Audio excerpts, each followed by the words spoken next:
Michael Flynn hates America. He literally despises the First Amendment, and no, not the freedom of speech part, but the freedom of religion. I want you to listen to what the former national security advisor for the Trump administration had to say on Saturday. Talking about the United States of America, because when Matthew mentioned it in the Bible, he wasn't talking about the physical ground that he was on. He was talking about something in the distance. So if we are going to have one nation under God, which we must, we have to have one religion, one nation under God and one religion under God. One religion. Just one religion. We have to have one religion, and of course that has to all be the same. Literally one of the most un-American things that you could say. I mean, that's literally against the United States and how this was created, under one religion. Look, I don't care what religion it is. This country at its founding was designed to not have a religion, to be secular. Again, meaning no national religion. Now, that doesn't mean that you can't have a religion. Of course you can. That is the freedom of religion.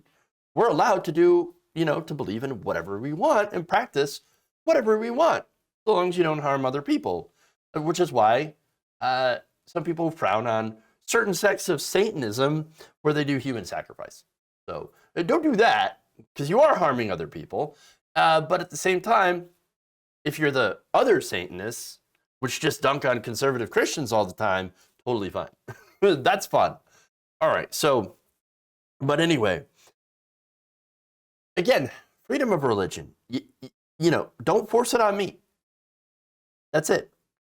Don't force it on me or your neighbor or Bob down the street or Muhammad. And by the way, if it wasn't Michael Flynn that was saying this, imagine if it was somebody with the name of, I don't know, Mohammed Atman al-Hussein that was saying this very thing.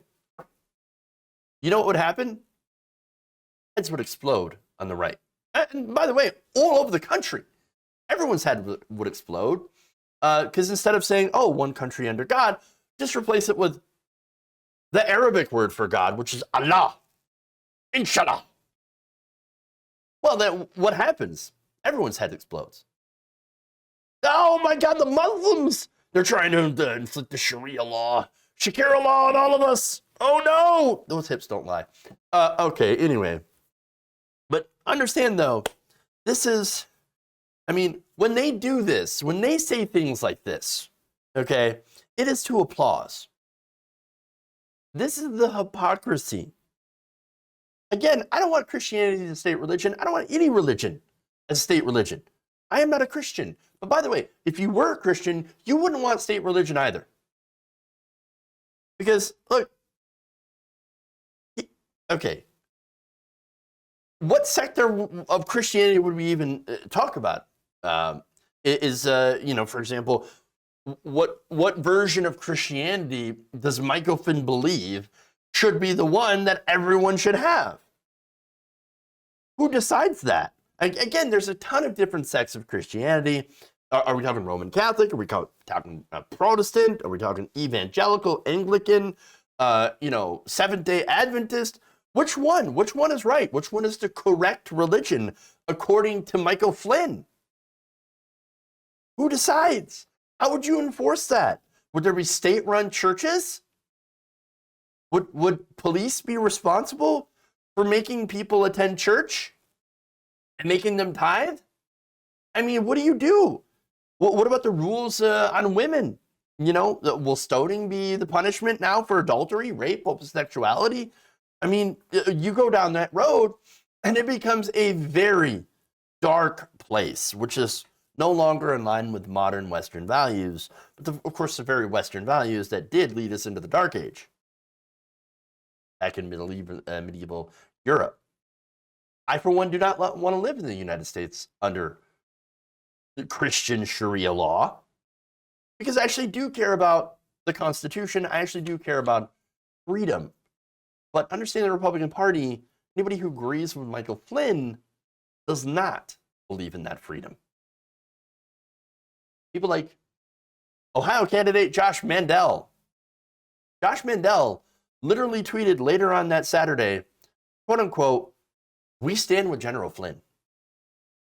Oh, really? Oh, really? So you stand with that. Somebody who wants to create a fundamentalist Christian theocracy in this country. And by the way, this guy's running for office. Running for office. They're telling you who they are. They're fundamentalists who, again, want to destroy your freedom of religion and force everyone to follow their God, their religion.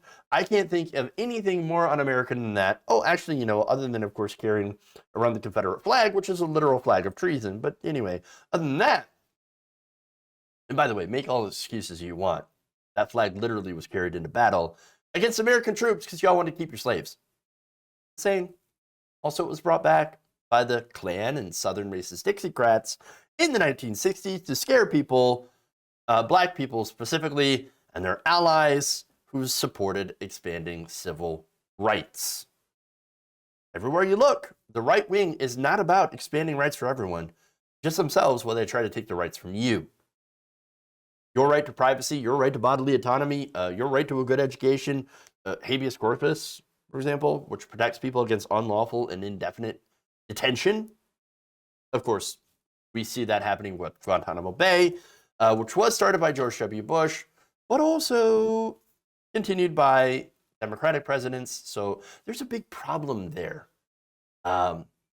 with, civil rights and rights being taken away from people and not being protected by the Democrats and democratic institutions. But anyway, these people think that liberty and civil rights are a zero-sum game. Oh, if you get some, I lose freedom. Well, that's not actually how it works. But they only want to allow white right-wing Christians to have actual rights because everyone else, in their opinion, isn't a real American. It's not a true American. Never mind the fact that, of course, the founders of this country and the Constitution literally say we should not establish a religion. But it doesn't matter because they continue to try to rewrite the history books all the time. Now you can't even learn American history because to them it's critical race theory.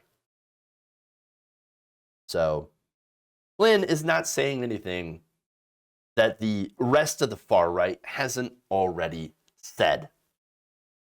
But remember, as I mentioned with Josh Mandel trying to get into power, Michael Flynn was in power. He was a former general in the military. He was also Trump's national security advisor until he was forced to resign. Same person who, by the way, pushes anti-vax rhetoric, conspiracy theories, and supports a violent coup in this country, like Myanmar. He tweeted about that. He's a dangerous person who had power. And the reason that I point that out is because there are dangerous people now who do have power currently and are seeking power. That's the problem. Far right wins. Who are they going to win with? People like Michael Flynn. And then who knows what kind of damage they'll do if they start getting majorities. If you enjoyed this video, please give us a like and share with your friends. You can subscribe and help out the channel by becoming a patron. It's patreon.com/Jeff Waldorf, or you can become a channel member as well by hitting the join button below.